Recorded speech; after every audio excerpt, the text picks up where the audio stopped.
Hola! This lesson is going to look more at the verb estar. Be all you can be. The learning objectives are that you will be able to define and conjugate the verb estar, and that should be review. Identify the uses of estar versus ser, because they both mean the same thing. They both mean to be. And apply the rules and conjugations of the present progressive tense.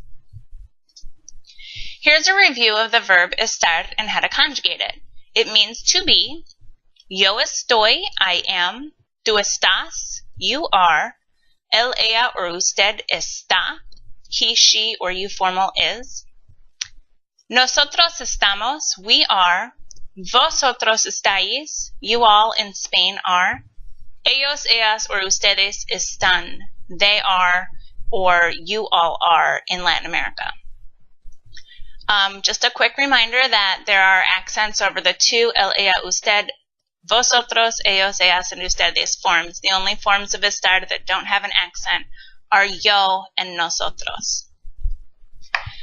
So we looked at when to use ser, and I taught you don't poop during the news. So description, profession, date, time, and nationality. The rules for when to use estar are FELP, for feelings and conditions, emotion, location, and the present progressive tense. So it's not as catchy as don't poop during the news, but there is a little way to help you remember FELP. Feelings, emotion, location, and present progressive.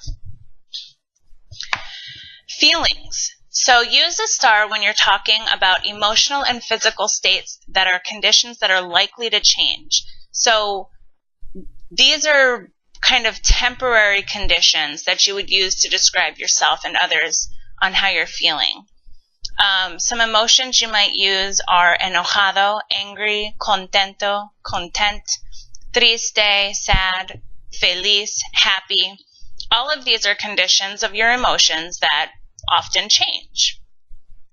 Some examples of physical states that might change are cansado, tired, aburrido, bored. And some other conditions that you might use with estar are sucio, clean, limpio. Sucio is dirty. Limpio is clean. Ocupado, busy. So all of these, if you can understand, are conditions that are likely to change. Of course, you may be a tired person or a boring person. If you're always boring to other people, then you would use it with ser. But if you're just bored, hopefully you're not bored right now, but if you're just bored in the moment, you would say estoy aburrida. Or if you're a girl and you're bored, estoy aburrida. If you're a boy and you're bored, aburrido. Okay, so using estar with location is when you're describing where something is, obviously. So something that goes along with describing location are the prepositions. The prepositions, if you ever used to watch Sesame Street when you were a kid, that's when Grover would come out and he would go near, far, and he would say where things are in relation to each other. So I have a little song that I like to teach my students on how to remember the prepositions in Spanish. And at least you're in the privacy of your own home. I usually teach this in the classroom and I make my students do it. It doesn't matter if I'm teaching kindergarten or college classes. I've always taught this song, and my students who take the time to learn it have come back to me later on in the years and say, Mrs. Creo, Amy, that song that you taught us about the prepositions has helped me in my Spanish a lot. So take the time to learn it. It seems a little silly at first, but I promise it will help you. You have to make a fist, and your other hand is going to move around your fist in relation as we sing the song. It's to the tune of Mexican hat dance. Are you ready? Encima, debajo, adentro, delante, detrás, al lado, cerca, lejos, alrededor. And it ends with de. So the song goes like this. Encima, debajo, adentro, delante, detrás, al lado, cerca, lejos, alrededor. De. Encima, debajo, adentro, delante, detrás, al lado, cerca, lejos, alrededor de. So practice it, get it down, get the tune down in your head, and then I promise you, as you move along in your Spanish education, it will serve you. It seems a little silly at first, and I understand that. So let's talk about the present progressive. The present progressive is the ing in Spanish. It's to talk about things that are happening in the moment, like I am talking. You are learning. We are speaking Spanish.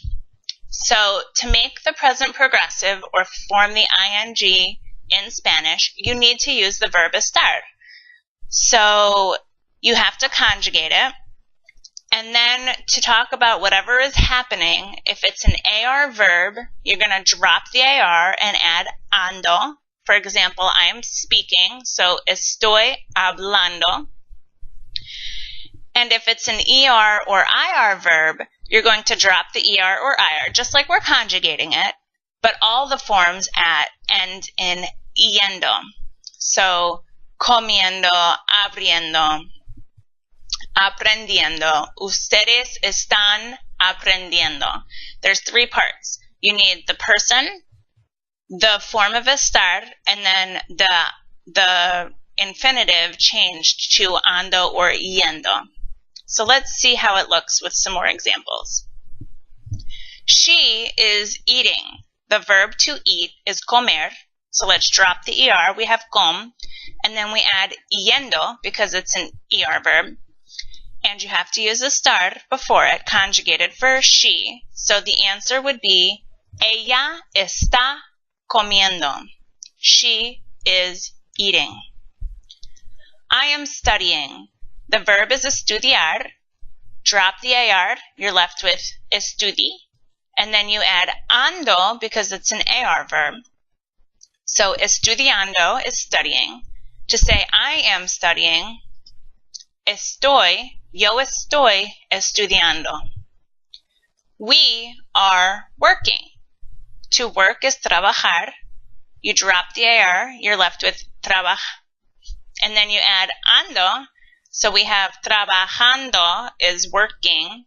To say we are working, nosotros estamos trabajando. They are writing. Escribir is your verb. Escrib, once you drop the IR and add yendo, escribiendo. They are writing. Ellos están escribiendo. You all are learning, and because it's not specified in Spain, we use the ustedes form. Aprender is your verb to learn.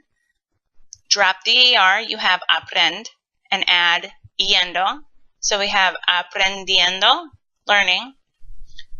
Ustedes están aprendiendo, I hope.